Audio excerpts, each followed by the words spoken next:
So you talk to investors on a day-to-day basis. Yes. What the fuck is wrong with Dutch investors? Can you just explain? What's going on? Nothing as far as I'm aware, no. Oh. Well, if I talk to startups, they all complain. Yes. I would say bitch and moan that they're also conservative, that it takes such a long time to invest, that they're just basically busting their balls. That will never end. That will never end, yes. no. But is it worse in the Netherlands than anywhere else in the world? You know, to be honest, for angel investing, it's, to my sense, is that it's not worse. Mm-hmm. Look, if you're talking about a private individual and his private funds, you're talking about 50,000, 100,000, 200,000, 300,000. Yeah. That's the kind of size that you're talking about. Yeah. That means that as a startup in Berlin, it's the same, and in Amsterdam, with that kind of money, you already have to get a product up and real revenue and so on and so forth. Mm-hmm. That's extreme if you compare it perhaps to some parts of the United States, where it starts with $1 million. You could just have one line of paper, maybe 2 lines of code, and you get $2 million. That means you get more money up front. Perhaps in the early stages of product development, you can be a little bit better. And spend more money on sales and so on. And here you have to accomplish a lot with a lot less, right? Less cash. I don't even know if that's good or bad for the company in the long run. Because I think you can usually, if you're resourceful, actually work your way around it. Maybe it'll take a little bit longer. Maybe you have to do a little bit more yourself. Maybe it's so forth. So I think you can get around it. That's not a fault of the angel investors. It's kind of a fault of the market, and just the way it is, right? The big exits are not as big in the Netherlands as they are in the United States. So, and if the exits are smaller, then all the rounds up to that point have to be smaller. Otherwise, exactly. It's not economic.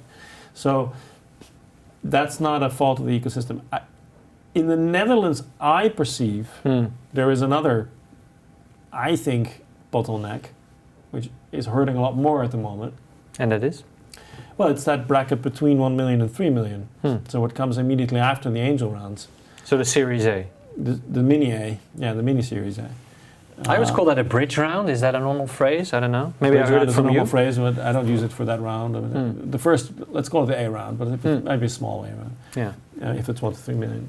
The A round, that we've got great VCs. We've got a lot of very successful small VCs, foreign entrepreneurs operating, and the deals that they do are very good, right? So these guys have terrific portfolios, but there aren't very many of them.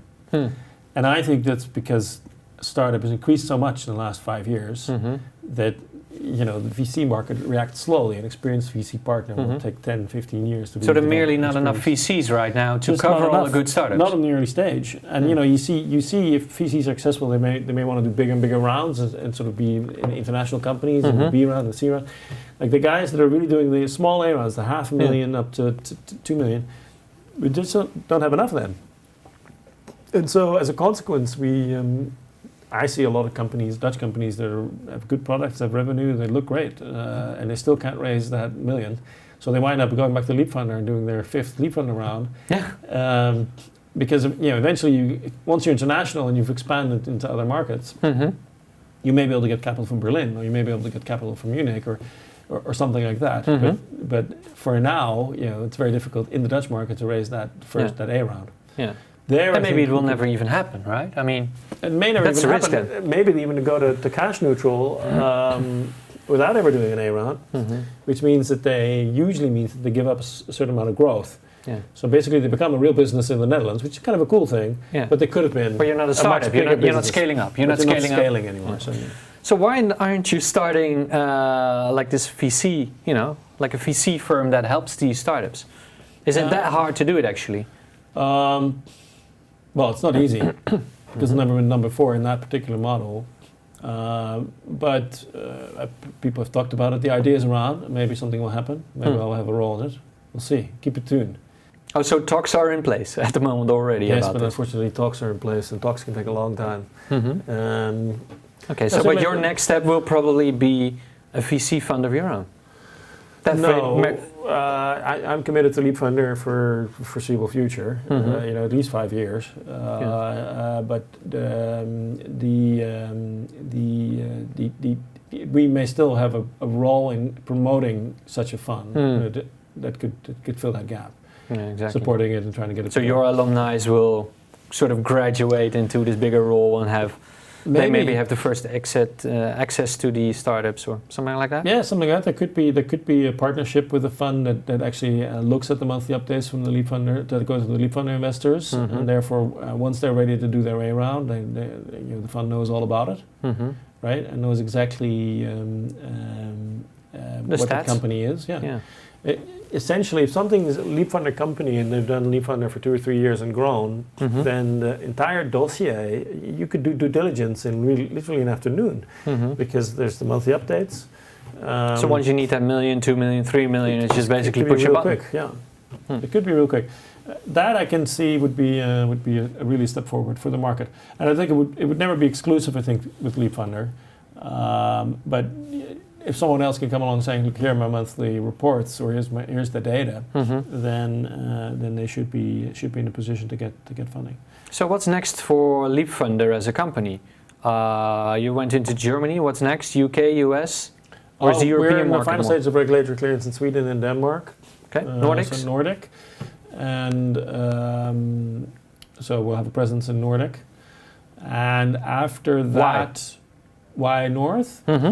Mostly because of legal and regulatory closeness, right? So there's enough family feel, enough similarity, and because there's a very good startup scene up there, right? Stockholm School, Copenhagen School. So a lot of fun for you as well as a founder, right? I mean, well, I travel a lot. That pales very quickly. But my travel schedule is, I think I spend 1 or 2 days, working days a week in Amsterdam. So whenever we see you here, it's always the same, You're just hunched over behind your laptop with your earplugs in, and wearing your sweater. This is actually a really nice sweater for your. This is like your business sweater, You're like clearly. Yeah, clearly. And then you're talking loudly in the phone in English. But is that also sort of an image that you try to cultivate, or is that just you? No, that's really how I operate. I talk on the phone for about 4 or 5 hours a day to all sorts of people,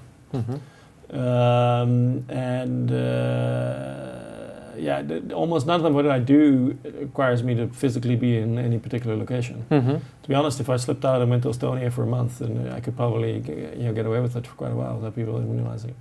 But never a suit, like all your corporate venturing M&A friends, perhaps. Well, this is the funny thing, because people ask me, I can't even imagine you in a suit. But of course, I wore a suit every day for decades.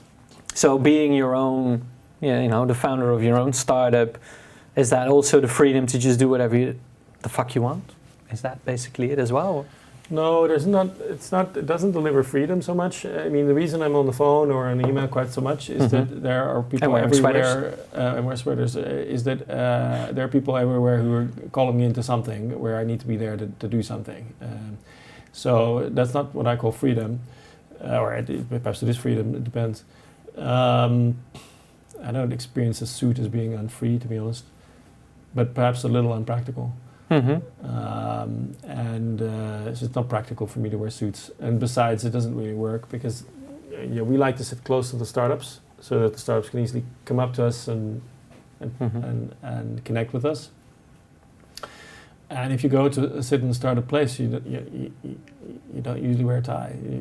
It doesn't work. You're the corporate guy, right? They're looking at you. Who is this? What's this? Yeah. And that works. Being in a startup environment, in co-working spaces, that's the way you do your business. That's right. Just being there physically present. That's correct. Okay. That's why we travel so much, right? Because we try to be physically present in the locations where the action is, at least on a regular basis. So, final question. What will happen with Leapfunder within the next 5 to 10 years? Is there the potential to an exit? Will there be a consolidation in the market that other platforms buy you? Or would you have to go IPO? Or is this just it? Just growing market after market and becoming bigger? Well, all of the above. We don't know, do we? There's no way of knowing. IPO. What's your ambition? IPO is a very specific thing, which I don't expect would happen. But the others are all those others are possible.